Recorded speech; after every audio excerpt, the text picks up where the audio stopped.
Ayun.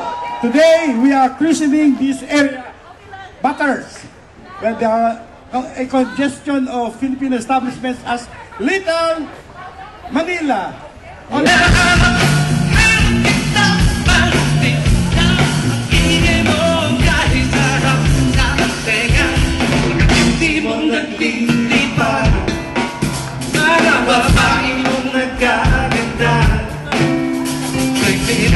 In your arms, Manila, and promise me to never let me go. Promise me you will never let me go.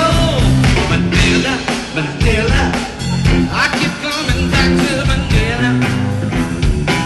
Simply there's no place like Manila. I'm coming home this day. Sino mga inasahan yung bisita ngayon? Sa ngayon po sa ating mga sources na ano po ay dadating din po ang Prime Minister Stephen Harper, Mayor Jan Torre, at ang ating po si Premier Kathleen Wayne, at si Justin Trudeau po ay dadating din po yan.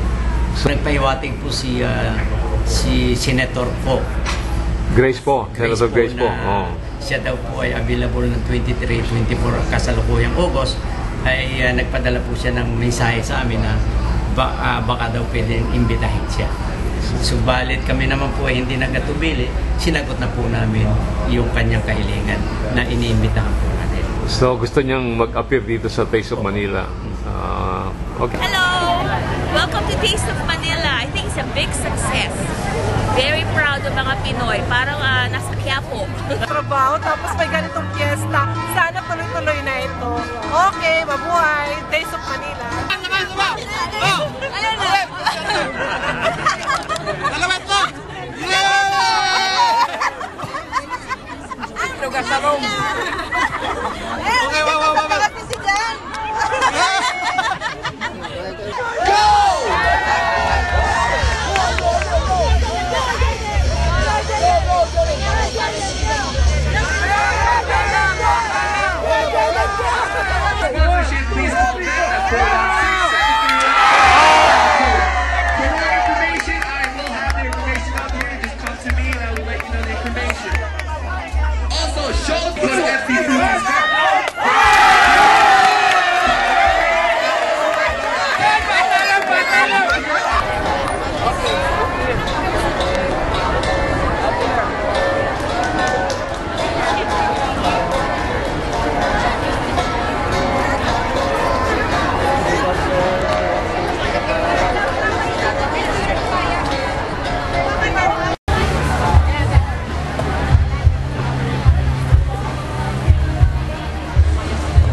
Pag namatay, we will go donate to every